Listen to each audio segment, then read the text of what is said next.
ఓం శ్రీ గురుభ్యో నమ. ఓం శ్రీ మాత్రే నమ.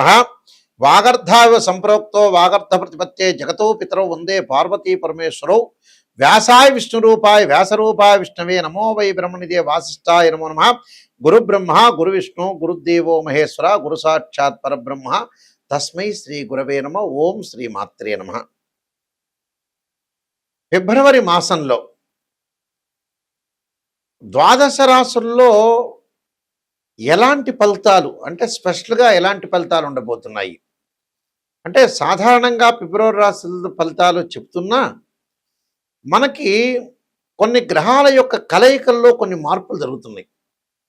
ఆ గ్రహాల్లో కలయికల్లో మార్పులు ఏమిటి అని అంటే సహజంగా మిథున రాశిలో వక్రగతిలో గురుగ్రహము, రాహు కుంభరాశిలోను, కేతు సింహరాశిలోను, శని మీనరాశిలో సంచారం చేయటం, రవి బుధ కుజుడు రాహు శుక్రగ్రహాల యొక్క మార్పులు జరుగుతున్నాయి.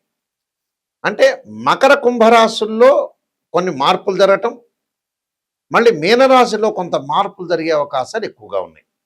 మరి ఈ గ్రహాల యొక్క కలయిక వల్ల అసలు ఫిబ్రవరి మాసంలో ఉన్న 28 రోజుల్లో కూడా కొన్ని ప్రత్యేకమైన ఫలితాలు చెప్పుకోవచ్చు. అంటే ఆ ప్రత్యేకమైన ఫలితాల్లో ఏ విధంగా ఉండబోతుంది ఇవన్నీ కూడా గోచారరీత్యా చెప్పబడే ఫలితాలు గుర్తుపెట్టుకోండి. బర్త్ చార్ట్ వేరు, గోచారం వేరు. అయితే గోచారం ఎందుకు చెబుతున్నానంటే మన లైఫ్ అనేది ఎప్పుడు కూడా ఒక సెకండ్లోనే మారిపోవచ్చు. కానీ అలానే బర్త్ చార్ట్ 80% రిజల్ట్స్ ఇస్తుంది. గోచారం ఎప్పుడు కూడా 20%. చాలామంది కూడా ఆలోచన చేస్తుంటారు గోచారాన్ని గురించి. ఎప్పుడు కూడా బర్త్ చార్ట్ అంటే ఒక చెట్టుకి కింద వేళ్ళు, గోచారం అంటే ఆ చెట్టుకి ఏదైతే వేళ్ళు ఉంటాయో ఆ వేళ్ల పైన కాండం ఉంటుంది, కాండంకి కొమ్మలు ఉంటాయి, ఆ కొమ్మలకు ఆకులు ఉంటాయి. ఆకులు ఎలా ఉంటాయి? రైన్ సీజన్లో వస్తాయి, వింటర్ సీజన్లో ఉంటాయి, సమ్మర్ సీజన్లో రాలిపోతుంది. ఆ రాలిపోయేదాన్నే గోచారం అంటారు. అంటే వితిన్ సెకండ్లో మంచి చేసేది. అంటే ఎంతవరకు మనం ఆక్సిజన్ తీసుకోగలుగుతున్నాం అనేది గోచారం. అసలు నిజంగా శరీరంలో విటమిన్స్ ఉన్నాయా, శరీరంలో ఏం ప్రాబ్లం ఉందా లేదా, లాంగ్ రన్లో ఎలాంటి ప్రాబ్లం రాబోతున్నాయి లైఫ్లో అని మెడికల్గా మనం వెళ్తూ ఉంటాం చూసారా, అది బర్త్ చార్ట్ అని అర్థం. అదే వేళ్ళు అంటారు. అంటే వేళ్ళు బాగుంటేనే ఆకులు వస్తాయి. వేళ్ళు బాగలేదనుకోండి ఆకులు రావు, చిగురించదు ఆ చెట్టు. అసలు చిగురిస్తుందా లేదా అనేది మనం తెలుసుకోవాలంటే ఖచ్చితంగా ఫిబ్రవరి మాసంలో స్పెషల్ రిజల్ట్స్, స్పెషల్ ఫోకస్, స్పెషల్గా మన లైఫ్లో ఏం జరగబోతుంది అనే గోచార రీత్యా ఎలాంటి జాగ్రత్తలు తీసుకోవాలి, ఎలా సేవ్ కావాలి, ప్రతిదీ కూడా గుర్తుపెట్టుకోండి. నెగిటివ్ ఫస్ట్ తెలుసుకోవాలి, తర్వాత పాజిటివ్. పాజిటివ్ ఏముందండి, ఎవరైనా పక్కన వాళ్ళైనా పొగుడుతారు, ఆస్ట్రాలజర్ని అప్రోచ్ అవ్వాల్సిన పని లేదు. నెగిటివ్ తెలుసుకుంటే దాన్ని మనం ఎలా తిప్పుకోగలుగుతాం, లైఫ్ని ఎలా టర్నప్ చేసుకోగలుగుతాం, ఎలా టర్నప్ చేసుకొని మనం ముందుకు వెళ్తాం అనే విషయాలు గ్రహించాలి మీరందరూ కూడా. అలాంటి విషయాలు మనం గ్రహించలేదనుకోండి ఖచ్చితంగా మనం ఇబ్బందులు కలిగే అవకాశాలు ఖచ్చితంగా ఉంటాయి. కాబట్టి ద్వాదశ రాశుల వాళ్ళందరికీ కూడా ఫిబ్రవరి మాసంలో స్పెషల్గా ఎలాంటి ఫలితాలు ఉండబోతున్నాయి, ఎలాంటి పరిహారాలు చేసుకోవాలి, ఎలాంటి పరిహారాలు చేసుకుంటే బాగుంటుందనే విషయాన్ని మీరు స్పెషల్గా తెలుసుకోండి. తులారాశి వారికి ఫిబ్రవరిలో స్పెషల్ ఫలితాల్లో పంచగ్రహ కూటమి, చాతుర్గ్రహ కూటమి, వివిధ గ్రహాల యొక్క మార్పు వల్ల ఏ విధంగా జరగబోతుందో తెలుసుకుందాం.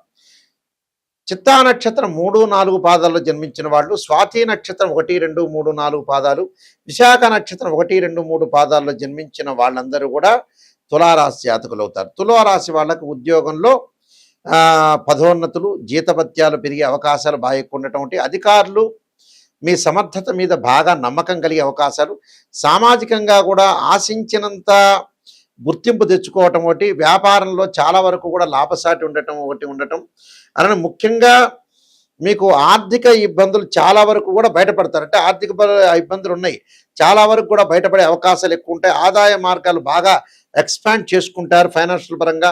కుటుంబ సభ్యులతో ఇష్టమైన ఆలయాలు సందర్శించడం ఒకటి, ముఖ్యమైన వ్యవహారాలు తేలిగ్గా తీసుకుంటారు.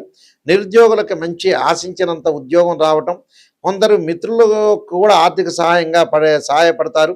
ఆరోగ్యపరంగా మెరుగ్గా ఉండటం ఒకటి, పెళ్లి ప్రయత్నాలు సానుకూలంగా స్పందించడం, విద్యార్థులు చదువుల్లోనూ పరీక్షల్లోనూ ఘన విజయం సాధించే అవకాశాలు, ప్రేమ వ్యవహారాల్లో దూసుకుపోయే అవకాశాలు, ఏ రంగానికి చెందిన వారైనప్పటికీ కూడా ఆశించినంత విధంగా పురోగాభివృద్ధి చెందే అవకాశాలు బాగా ఎక్కువ ఉంటాయి. అంటే ప్రతి పనిలో కూడా ముందుకు వెళ్తారు. అంటే ప్రేమ వ్యవహారాల్లో దూసుకుని వెళ్తారు. ఏ రంగానికి చెందిన వారికైనా కూడా ఆశించినంత విధంగా పురోగాభివృద్ధి సాధించే అవకాశాలు ఉంటాయి. కాబట్టి నేను కొన్ని పరిహారాలు చెప్పబోతున్నాను. ఆ పరిహారాలు మీరు పాటించండి, మీకు మంచి జరిగే అవకాశాలు ఖచ్చితంగా ఉంటాయి. ఈ గోచార రీత్యా చెప్పబడే ఫలితాల్లో ప్రత్యేకంగా నిజంగా కొన్ని సాంప్రదాయంగా వేదంలో కొన్ని చెప్తారు.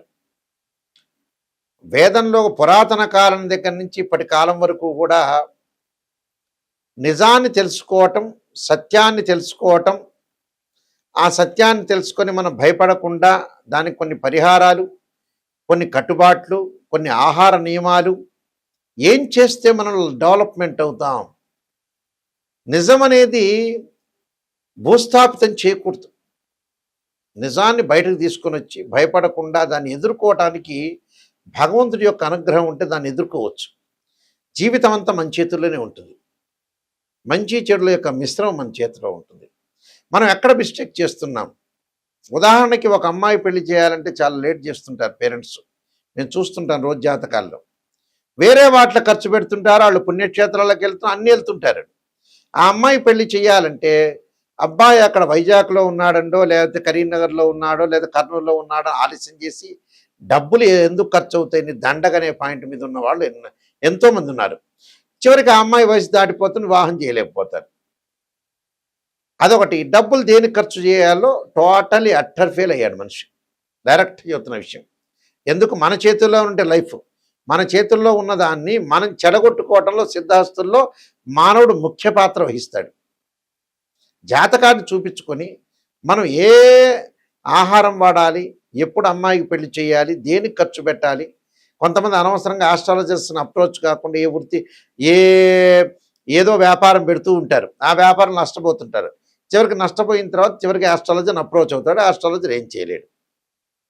70 ఏళ్ళు అయిపోయిన తర్వాత నేనేం చేయాలి గురువు గారు, నాయకంటి గారు అంటే ఏం చెబుతాం? 45 ఏళ్ళు కాగానే అమ్మాయికి పెళ్లి చేయకుండా, అబ్బాయికి పెళ్లి చేయకుండా, కొంతమందికి అస్సలు పేరెంట్స్ కూడా అసలు ఏం ఆలోచన చేయకుండా అలానే ఉంటారు. సంతానం కానీ, వివాహం కానీ, ఫైనాన్షియల్ పరంగా డెవలప్మెంట్ కానీ చాలా తొందరగా యాక్టివ్ కావాలి మనిషి. ఉదాహరణకి ఒక భార్యాభర్తలు ఇద్దరు కూడా పెళ్లి చేసుకుంటారు, విపరీతంగా డబ్బు సంపాదిస్తారు, కానీ సంతానం వరకు వెళ్ళరు. మరి ఆ డబ్బు ఏం చేస్తారో అదే అర్థం కాదు. సంతానం లేకపోతే డబ్బు ఎందుకండి మనిషికి? ఏదో మినిమం బ్యాలెన్స్ అనేది కావాలి. కొంతమంది కొడుకులో పెళ్లి చేయరు, ఎన్నో ఆస్తిపాస్తులు ఉంటాయి, మ్యారేజ్ బ్యూరోలో డబ్బులు కట్టరు, ఆస్ట్రాలజర్ దగ్గరికి వెళ్ళరు, ఎక్కడో అమ్మాయి ఉంటే దూర ప్రాంతాల్లో వెళ్ళారంటే డబ్బులు ఖర్చు అయితేనే ఆలోచన చేస్తున్నాడు. మొత్తం డబ్బు మహిత్యం అయిపోయింది. మనిషి చనిపోవటం కూడా ఈ మధ్యకాలంలో ఏంటంటే ప్రతి వాళ్ళకి కూడా కామన్గా తీసుకుంటున్నారు. ఎందుకు లేబ్బా డాక్టర్ దగ్గర మేము డబ్బులు కట్టడం అనే స్థితిలో ఉన్నారు మనుషులు. ఆ స్థితి అనేది మారాలి మనిషి. అలానే మరీ పిసినార్తనమా కాదు, ఎంజాయ్మెంట్ చేయడానికి మటుకు రెడీ అవుతున్నారు ఈ మధ్యన. ఇప్పుడు తిరుపతికి శ్రీశైలానికి వెళ్ళటం కూడా చాలామంది కూడా ఎంజాయ్మెంట్తోనే వెళ్తున్నారు. పాత రోజుల్లో భక్తిలో వెళ్ళేవాళ్ళు తర్వాత కాలంలో భయంతో వెళ్తున్నారు, ఇప్పుడు ఎంజాయ్మెంట్ చేస్తున్నారు. నిజంగా దేనికి మనం వెళ్ళేది? భక్తితో వెళ్ళాలి. నిజంగా ఏం చేయాలి అనేది ఆలోచన చేయండి. స్త్రీయ లోపం పెరుగుట పెద్ద విద్య, లోపం పెరిగిన వాడే పూర్ణుడవుతాడు. ఇలాంటి విషయాల్ని మీరు చూడండి. అయితే ప్రత్యేకంగా ఉద్యోగపరంగా ఇబ్బందులు కలుగుతున్న వాళ్ళు రవి యొక్క ఆరాధన చేయటం, అలానే మానసికంగా ఆందోళన చెందుతున్న వాళ్ళు క్షీరపుత్రాయజ్ఞ అమృతతత్వాయధీమే తన్నో చంద్ర ప్రచోదయాత్ అనే మంత్రాన్ని, ఉద్యోగపరంగా ప్రయత్నాలు విఫలమవుతే సూర్య నమస్కారాలు, సూర్య అష్టకాన్ని చదవటం ఒకటి. వివాహం కాని స్త్రీ పురుషులు ఎవరైతే ఉంటారో స్త్రీలు ముఖ్యంగా వరపాశుపతాస్త్ర రుద్రాభిషేకం, అఘోర గౌరీపాశుపతాస్త్ర రుద్రాభిషేకం, దానికి సంబంధించి జాతకాన్ని చూపించుకోవాలి. అబ్బాయికి వివాహం కాలేదంటే కన్యాపాశుపతాస్త్ర రుద్రాభిషేకం. అలానే జాతక పరంగా ఇంకా ఏం దోషాలు ఉన్నాయి, వివాహాల పరంగా కూడా దోషం కలుగుతుంటుంది, చాలామందికి కూడా తెలియదు. వివాహ పరంగా కూడా, ఫైనాన్షియల్ పరంగా, ఉద్యోగ పరంగా, ఆరోగ్య పరంగా కొన్ని కారణాలు ఉంటాయి. కాలసర్పదోషమని, సర్పదోషమని, పునర్భవ దోషమని, బర్త్ చార్ట్లో second place, seventh place, eighth place, 12th place చూడాలి. అలానే పునర్భవ దోషము. పునర్భవ దోషం అంటే కాలయాపన జరగటం, జాతకంలో ఏది ముందుకు వెళ్ళలేకపోవటం, దగ్గరకు వచ్చినట్టు వచ్చి పని వెనక్కి వెళ్ళిపోవటం. అలానే మాంగళిక దోషాలు, భర్త మరణం కావటం, భార్య ఆరోగ్యం బాగలేకపోవటం, కొంతమందికి సంతానం కలగలేకపోవటం, గురుబలం బాగలేకపోతే, ఇలాంటివన్నీ కూడా జాతకపరంగా రెమెడీ చేసుకొని ముందుకు వెళ్ళాలి. అయితే ఈ మధ్యకాలంలో ఏమవుతుందంటే ఇవన్నీ కూడా కొంతమంది విననట్టుగా ఉండటం ఒకటి, సరిగా చేసుకోలేకపోవటం ఒకటి, ఏదో గుళ్ళల్లో సామూహికంగా చేసుకోవటం ఒకటి, అలాంటివన్నీ ఫలించలేకపోవటం అండి. సరైన పద్ధతిలో ఏదైనా సరే సరైన పద్ధతిలో ఖర్చు చేసుకోండి.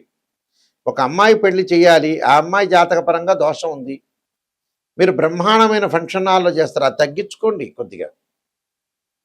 దీనికే లక్షలు అయ్యేది ఏమి ఉండదు. ఒక అబ్బాయి పెళ్లి చేయాలి, మనలో మనం ఖర్చు తగ్గించుకొని ముందుకు వెళ్ళాలి. అలా ఆలోచన చేసి ముందుకు వెళ్ళండి. ఫైనాన్షియల్ పరంగా అనవసరమైన ఖర్చులు పెట్టద్దండి. దేనికి ఖర్చు పెట్టాలో దానికి ఖర్చు పెట్టి ముందుకు వెళ్ళండి. మీరేంటంటే ఫస్ట్ ప్రయారిటీ మెడికల్కి, ఆస్ట్రాలజీ, మంచి మ్యారేజ్ బ్యూరోకి ప్రయారిటీ ఇవ్వాలి. అలాంటి వాటిలో కాకుండా సెల్ ఫోన్లో రకరకాల ఎంజాయ్మెంట్కో ఇలాంటి వాటిలో ప్రయారిటీ కాదు. నిజాన్ని తెలుసుకోండి. నిజం తెలుసుకునే వాళ్ళు మాత్రమే నాకు ఫోన్ చేయండి. www.nayakanti.com చూడండి, nayakanti.in చూడండి.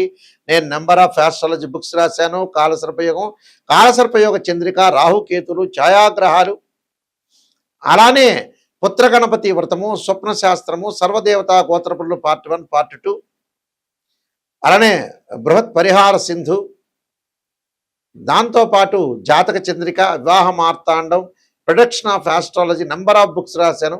మోహన్ పబ్లికేషన్ రాజమండ్రి వాళ్ళ దగ్గర దొరుకుతుంది మీకు. అలానే మా దగ్గర కూడా ఈ పుస్తకాలు లభిస్తాయి. చాలా జాగ్రత్తగా ఆలోచన చేసి ముందుకు పెడితే మీకు మంచి జరిగే అవకాశాలు ఖచ్చితంగా ఉంటాయి. ఎందుకంటే ప్రధానికి కూడా ఒక పరిహారం ఉంది. బర్త్ చార్ట్ అనేది చాలా ఇంపార్టెంట్. మీరు ఈ మాసంలో స్పెషల్ ఫలితాలు వినండి. ప్రత్యేకంగా ఈ నేను చెప్పిన రెమెడీస్ అనేవి చేసుకోండి, మీకు మంచి జరిగే అవకాశం ఉంటుంది. మీ అందరికి కూడా మంచి జరగని ఆశిస్తూ సర్వే జనా సుఖినో భవంతు.